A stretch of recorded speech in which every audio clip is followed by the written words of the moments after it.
आचार्य उच्च माध्यमिक आदर्श विद्या मंदिर किशनगढ़ रेनवाल आपको कक्षा 10 के हिंदी विषय का शिक्षण करवा रहा हूँ।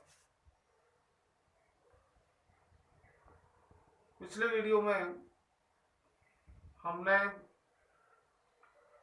अध्ययन किया था कक्षा 10 के हिंदी विषय में पाठ संख्या 2 गोस्वामी तुलसीदास की रचनाओं का। प्रस्तुत जो विषय वस्तु है वो रामचरितमानस से ली गई है। पिछले वीडियो में हमने जो विषय वस्तु थी लक्ष्मण परशुराम संवाद, उसके 2 पदों का भाव विश्लेषण किया था। उसी क्रम में हम आगे के पदों का भाव विश्लेषण कर रहे हैं। जब सीता स्वयंवर में भगवान राम शिव धनुष को भंग कर देते हैं और परशुराम जी क्रोधित होते हैं तो लक्ष्मण जी उन पर कटाक्ष करते हैं, व्यंग करते हुए उनकी अवमानना करते हैं और उनको व्यंग्यात्मक वचन कहते हैं। परशुराम जी लक्ष्मण जी को अपना पराक्रम बतलाते हैं।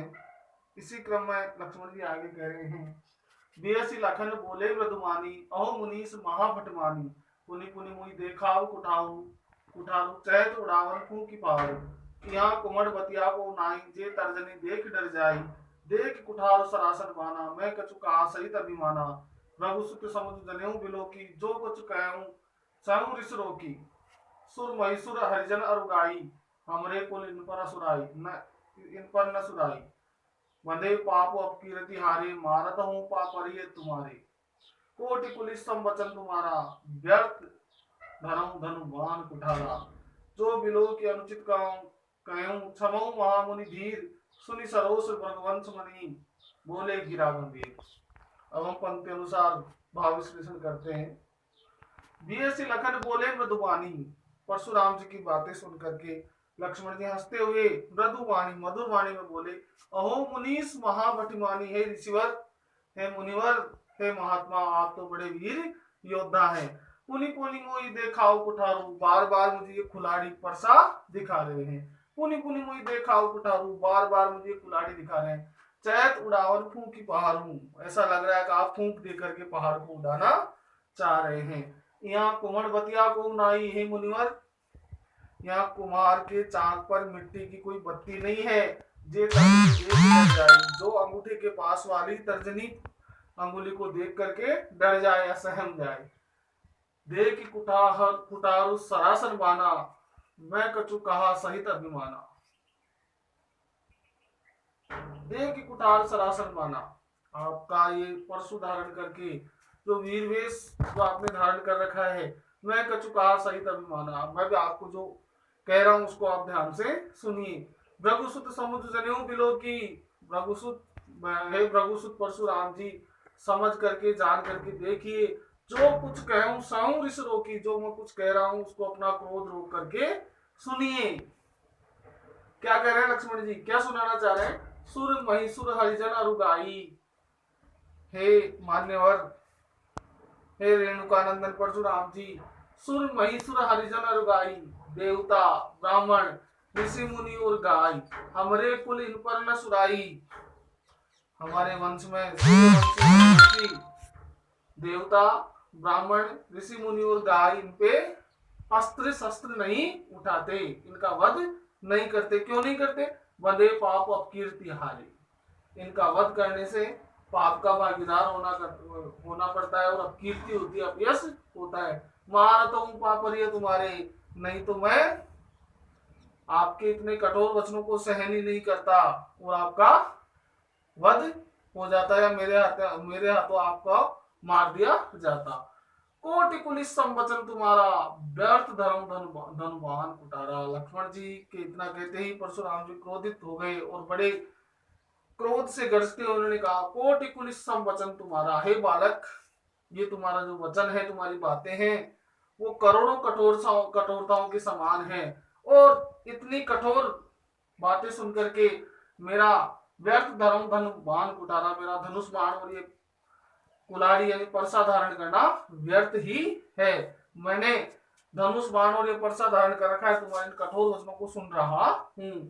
जो बिलो की अनुचित कहूं, समझू महामुनि दूर धीर। उन्होंने फिर परशुराम जी ने महर्षि विश्वामित्र को संबोधित करते हुए कहा कि हे धीर वीर महामुनि विश्वामित्र जी, आप देखिए यदि मैं अनुचित कह रहा हूं तो। सुनी सरोस भृगुवंश मणि बोले गिरा गंभीर। और लक्ष्मण जी की इन कठोर बातों को सुनकर के भृगुवंश मणि परशुराम जी गंभीर वाणी में बोले। क्या बोले? कोशिक सुनो मंद यूं बालक, कुटिल काल बस निज कुल घालकु। भानुवंश राकेश कलंकु, निपट निरंकुश अबुध असंकु। काल कौल होई छन माई, कहूं पुकार खोरी मुई नाई। तुम हटकऊं जो चहूं बारा, कही प्रताप बल रोसु हमारा।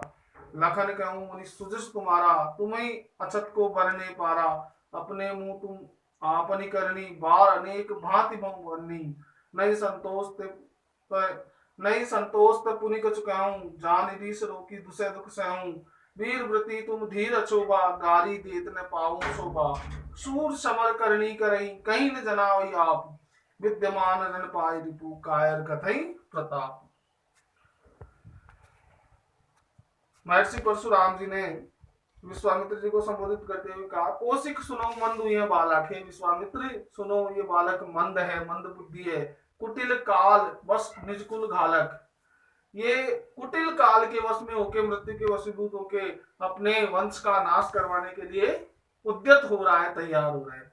भानुवंश राकेश कलंकु, ये सूर्यवंशी राजकुमार कलंकयुक्त चंद्रमा के समान है। निपट निरंकुश अबुध असंकु, ये निरंकुश है, अनियंत्रित है, शरारती है। अबुद्ध यानी बिना बुद्धि का है, असंकु है, बिना शंका रहित है। काल कौल होई छनमाई, ये थोड़ी देर में काल कौलित होने वाला है, मृत्यु को प्राप्त होने वाला है। कहूं पुकार खोरी मुई न, मैं पुकार करके कह रहा हूं, इसका मुझे कोई दोष न दे। तुम हटकऊं जो चहूं बारा, हे विश्वामित्र तुम इसको उबारना चाहते हो, बचाना चाहते हो तो हटकऊं तुम इसको मना कर दो। कहीं प्रताप बल रोष हमारा, इसको हमारे प्रताप, हमारे क्रोध के विषय में कहो, समझाओ। लखन कहूं मुनि सुजस तुम्हारा। जब परशुराम जी ये कह रहे हैं विश्वामित्र जी को, तो लक्ष्मण जी भी बीच में उनकी बात काटते हुए कह रहे हैं, लखन कहूं सुजस तुम्हारा। लक्ष्मण जी कह रहे हैं, कहे मुनिवर आपका सुयस, तुम्हें अछत को बरने पारा। आपने अपने अक्षय सुयस का वर्णन बार बार किया है। अपने मुंह तुम आपनी करनी, बार अनेक बात मुंह बरनी। आपने अपने मुंह से अपनी बढ़ाई, अपने कार्यों को, अपनी करनी को अनेक भांति वर्णित किया है, वर्णन किया है। नहीं संतोष तो पुनि कुछ कहूं, आपको इतना कहने पर भी कुछ संतोष नहीं है तो एक बार दोबारा कुछ कह दीजिए। जान निधि से रोकी दूसरे दुख सहूं, मैं अपने क्रोध को रोक करके आपकी करनी को, आपकी बातों को सुनूंगा। वीर वीर व्रती तुम धीर अछोबा, गारी देत न पाऊं शोभा। हे वीरवर परशुराम जी, आप में धैर्य नहीं है, ये अशोभनीय है। गाली देत न पाऊं शोभा, आप बार बार क्रोधित हो रहे हैं तो ये आप शोभायमान नहीं हो रहे हैं। सूर समर करनी करें, लक्ष्मण जी ने कहा सूर समर करनी करें, कहीं न जना हुआ। ये परशुराम जी सूर यानी योद्धा, समर करनी करें, युद्ध में युद्ध करते हैं, कहीं न जना हुआ। आप अपने आप को बातों के द्वारा नहीं जनाते, अपने आप को बातों के द्वारा अपना बढ़ाई नहीं करते। युद्ध में शत्रु को अपने समक्ष पाकर के कायर कतई प्रताप, कायर अपनी बल का, अपने पौरुष का वर्णन करते हैं। वीर तो योद्धा तो युद्ध में शत्रु को सामने देखकर उससे युद्ध करते हैं। करणीय कार्य में आपको इन दोनों पद्यों की सप्रश्न व्याख्या करनी है, शब्दार्थ करने हैं और